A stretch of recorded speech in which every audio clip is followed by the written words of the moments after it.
Hey everyone, super pumped. Today we're going to talk about part 2 of our bow rebuild series, and we're going to be taking this used Matthews V3X, and today specifically talking about the sight leveling with axis adjustments, the cam timing, and then we're going to paper tune the bow and show you a couple ways to do that. So let's get into it.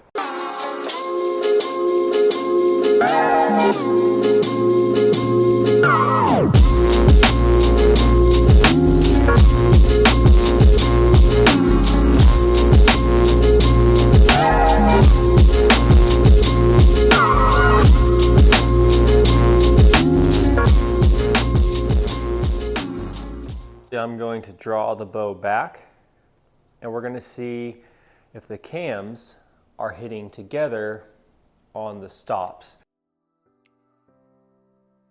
Just be careful where you put your hands. There's a lot of tension here. Now I'm going to watch the bottom one. It barely touched.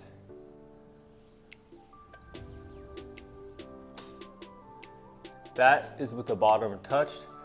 There is a tiny gap on the top one.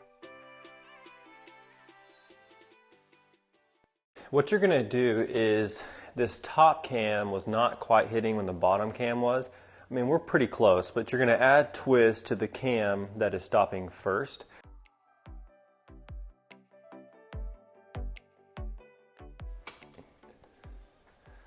The bottom touched right now.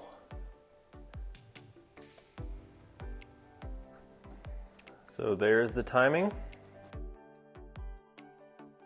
Now we're going to paper tune. So I'm going to stand about 6 feet back and take a shot, and we're going to look at it. So I'm going to move the arrow rest just a touch to the right. Now when you're paper tuning, you want to focus on one at a time. Don't try to go up and down to the right. Here goes shot number 2. With that right tear, we made a small adjustment. So I will continue to fine tune this for the video purposes. I wanted you guys to see just the progress, so I've done 4 shots.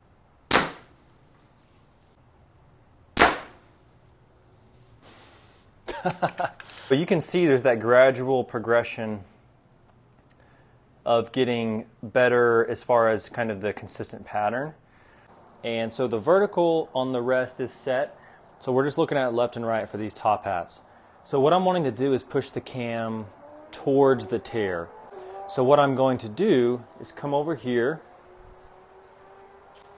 and show you guys on these top hats. So this one is actually the thicker of the two. So I need to take and swap these. So move this one to this side, this one to that side, and push the cam to the right. So I just take my Allen. We're talking super light on that. So see how the right top hat right here is thicker? We're going to swap those two and put it back together. If it doesn't fix it, I'll just need to go up one size on these top hats and then try it. So there you have it. See that one on the left, it's thicker. So we're going to swap that to the other side. And according to Matthews, you do not want to tighten these too tight. So I'll tighten it all the way up first, and then I'm going to back off here. So we're tight. Let's give it a go. So that one up top was the first shot after switching top hats. Here's shot number 2. So that was the second shot. So we're gonna end with that. So for leveling your sight, the first thing you want to do is actually you want to tune the bow first. So we got the sight bolted on, and so you may have heard of axis adjustments. Some sights have first, second, and third. Most are going to probably have just second and third. So there seems to be kind of a lot of talk about first axis, and to my understanding, essentially what that is when this is level here, you want the sight rail to also be level. And so what I have done is I have leveled.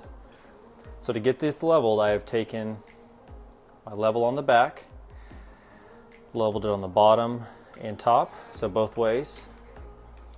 And then I've taken the hamski level here, and I've checked the rail on the Spot Hogg, and it is level. So that is my understanding of first axis. So if they don't machine this properly, it could be off. Like on black golds, you should be able to adjust that. That is my understanding, but I've seen a couple of other people talk about it differently by leveling this back here. I'll have the string level, and I'm actually now going to level just this housing here.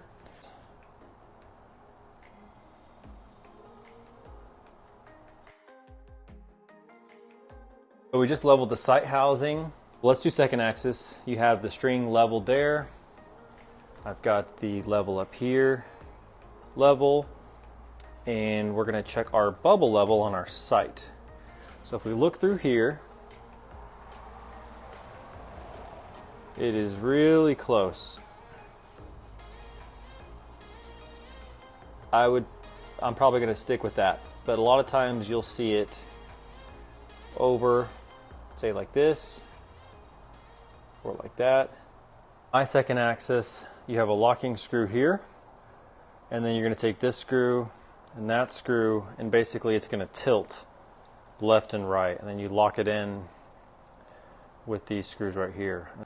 Let's do third axis. So what I'm doing here, I just kept that level on, but essentially I'm going to take my hamski and attach it to the bow riser. So we are level there, and we're going to draw the bow back. This is just a level I use. With that line you just saw, we're going to line up this top and bottom point on this hamski leveler, and then we're going to check our bubble level on our sight. Be very careful here.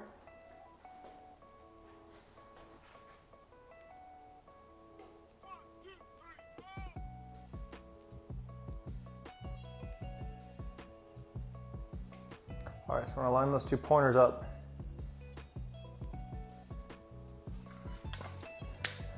My bubble was level, so my third axis is good. Now keep in mind, that's just set with the level. There's ways that you can shoot it in to verify. This is just a good starting point. Fortunately, my third axis is good. Even when I switched bows, everything was still lined up. But on this side, to switch it, see this screw here and there, basically you're going to loosen or tighten one way or another, and it's going to move that. So like this gap right here, it's going to be either wider or smaller, and that's going to change your third axis on this Spot Hogg. Well, that is the first, second, and third axis. I know that kind of gets a little bit nitty-gritty, but let me know if you have questions. It's a little hard to show in detail exactly how that looks. At the end of the day, once you get the sight on, you do want to get it leveled. If you have a good shop, they can definitely do it. But think about first, second, and third, and getting your sight level after you have tuned the bow initially, like a paper tune or something like that, and you should be good. Real quick, on part 3, we're going to start building our tapes. I'm going to talk to you about taking your slider sight and how to get the max range out of it, and then show you 2 ways to build a sight tape for your slider. So thank you guys for watching, and stay tuned for part 3.